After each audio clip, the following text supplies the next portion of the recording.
تو دنیا حیران اور پریشان ہو گئی کہ یہ کیسے ہو سکتا ہے۔ بہرحال یہ پاکستان ہے جی، اس میں ایسا ہی ہوتا ہے، ضمیر جاگنے والی بات جو ہے یہ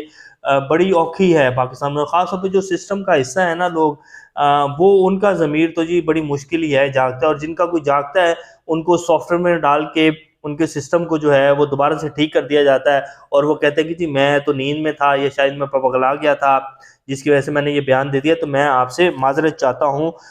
ایسا کچھ بھی نہیں ہوا ہے۔ اب آ جاتے ہیں جی سپریم کورٹ اور قاضی فائز عیسیٰ صاحب کے حوالے سے جو ایک کمپین چلائی گئی سوشل میڈیا پر پچھلے 24 سے 48 گھنٹے میں۔ پاکستان وہ واحد ملک ہے جی جس میں فتوے دینا اور بندے کو فتوے دے کر مروا دینا یہ کوئی بڑی بات ہے ہی نہیں، اور پاکستانی ایسی جذباتی قوم ہے کہ ان کے سامنے کوئی بھی بات آ جائے، اور خاص طور پہ اسلام کو اور ہمارے دین کو لے کر، اور پھر جو ہے اس کے پیچھے ہم بغیر اس کی تصدیق کیے ہمارا قرآن کیا کہتا ہے اس کے بارے میں، ہمارے حضور صلی اللہ علیہ وسلم کی تعلیمات کیا ہیں اس بارے میں، اس کو بغیر پڑھے جو ہیں ہم پاگلوں کی طرح جو ہے دوڑ پڑتے ہیں، اور پھر دیکھتے نہیں ہیں کہ ہم کس طرف جا رہے ہیں اور ہمارا قرآن اور ہمارا دین کیا کہتا ہے، لیکن بس ہم جو ہے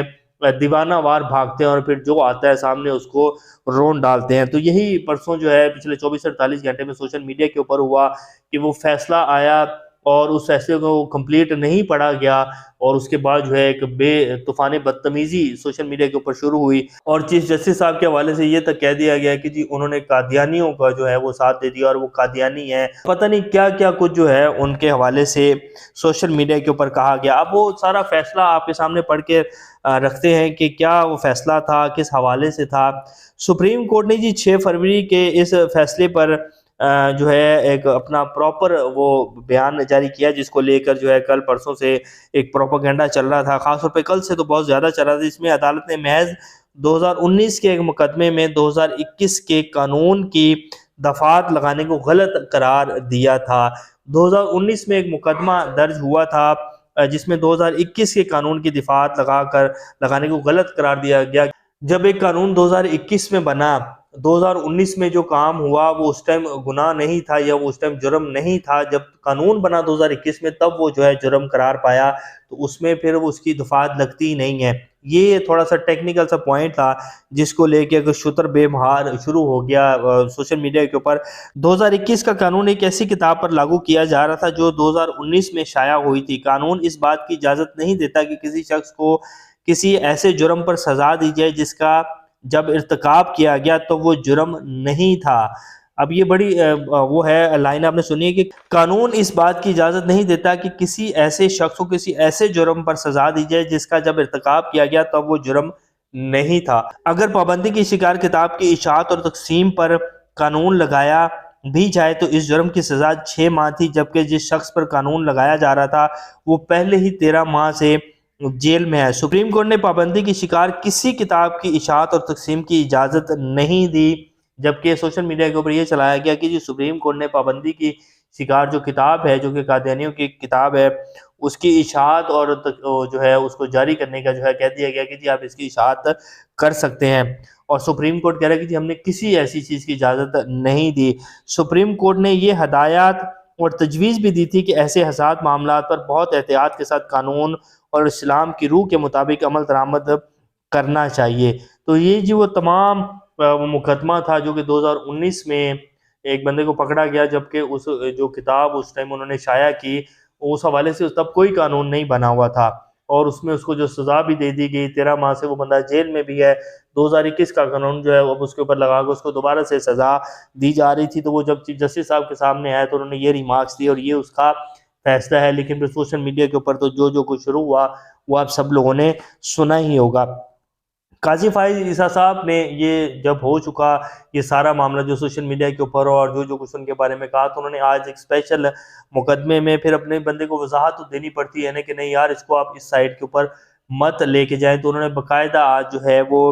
ایک سماعت چل رہی تھی، حالانکہ اس سماعت میں اس کا کوئی تعلق نہیں تھا، تو انہوں نے باقاعدہ کہا کہ جی معراج میں جب حضرت محمد صلی اللہ علیہ وسلم کے پیچھے تمام نبیوں نے نماز پڑھی تو اس کا یہی مطلب تھا کہ نبی آخری پیغمبر ہیں اور ہمارا ایمان ہے اس کے اوپر۔ تو ان کو باقاعدہ آج میڈیا میں وہ لائیو چل رہی تھی، تو ان کو یہ کہنا پڑا تاکہ لوگوں کو تسلی ہو کہ نہیں، یہ جس طرح سوشل میڈیا کے اوپر چلایا جا رہا ہے اور جو اس کو رنگ دیا جا رہا ہے یہ بالکل غلط ہے۔ تو بہرحال انہوں نے یہ کہا، پھر انہوں نے یہ بھی کہا کہ نبی کریم صلی اللہ علیہ وسلم کے بعد معاملہ ختم ہے، اب ہمیں انہی سے ہی رہنمائی لینی ہے اور وہ ہدایت کا سرچشمہ ہے۔ تو یہ آج انہوں نے باقاعدہ ایک مقدمے میں یہ ریمارکس دیے ہیں۔ تو بہرحال جی ہمارا سوشل میڈیا جو ہے وہ کافی حد تک ٹھیک بھی ہے اور وہ کافی حد تک جو ہے ایک بے لگام گھوڑا بھی ہے، اور اس کے اوپر تو دنیا میں کہیں بھی جی آج تک کنٹرول، جو ترقی یافتہ ممالک ہیں وہ اس کو کنٹرول نہیں کر سک رہے، تو پاکستان میں تو آپ بھول ہی جائیں کہ کیسے کنٹرول ہوگا۔ لیکن ان تمام لوگوں کو جو ہے تھوڑا سا سوچ لینا چاہیے جو بغیر تصدیق کیے جو ہے ایک چیز کے پیچھے بھاگ پڑتے ہیں، اور پھر اس کا نہ کوئی سر ہوتا ہے نہ کوئی پاؤں ہوتا ہے، اور بعد میں پھر جو ہے اگر غلط ہو جاتی ہے کوئی بات یا کوئی خبر تو اس کے اوپر بھی معافی بھی نہیں مانگتے کہ یار ہم نے یہ کل غلط کر دیا۔ تو یہ بہرحال صورتحال تھی، تو ہم نے کہا آپ کے سامنے رکھ دیں۔ اب آپ کے سامنے رکھ دیتے ہیں کہ جی شہباز شریف صاحب وہ ہستی ہیں جنہوں نے یہ شعر اکثر ہی پڑھتے ہوتے تھے، طائر لاہوتی، اس رزق سے موت اچھی جس رزق سے آتی ہو پرواز میں کوتاہی۔ تو یہ ان کا ایک 2012 کا ایک ٹویٹ ہے، سپٹمبر 4 2012 میں انہوں نے ٹویٹ کیا تھا کہ ہمیں جو ہے زرداری صاحب نے وزارت عظمیٰ کی پیشکش کی ہے تو ہم نے اس کو ٹھکرا دیا، اور اس کے بعد انہوں نے لکھا تھا اس رزق سے موت اچھی جس رزق سے آتی ہو پرواز میں کوتاہی۔ تو اب بندہ شہباز شریف صاحب کو پوچھے کہ جی اب کون سی پرواز ہو رہی ہے اور اب کون سا رزق ہے، کیا اس رزق میں جو ہے وہ کوتاہی نہیں ہے، یا کیا اس پرواز میں جو ہے کوتاہی نہیں آ رہی؟ جو آپ پیپلز پارٹی کی منتیں ترلے کر کے جو ہے جو انہوں نے کہا ہے آپ نے مان کر یہ کہہ دیا کہ جی ہمیں بس آپ کسی نہ کسی طریقے مجھے وزیر اعظم بنائیں، ہماری حکومت بننے دیں۔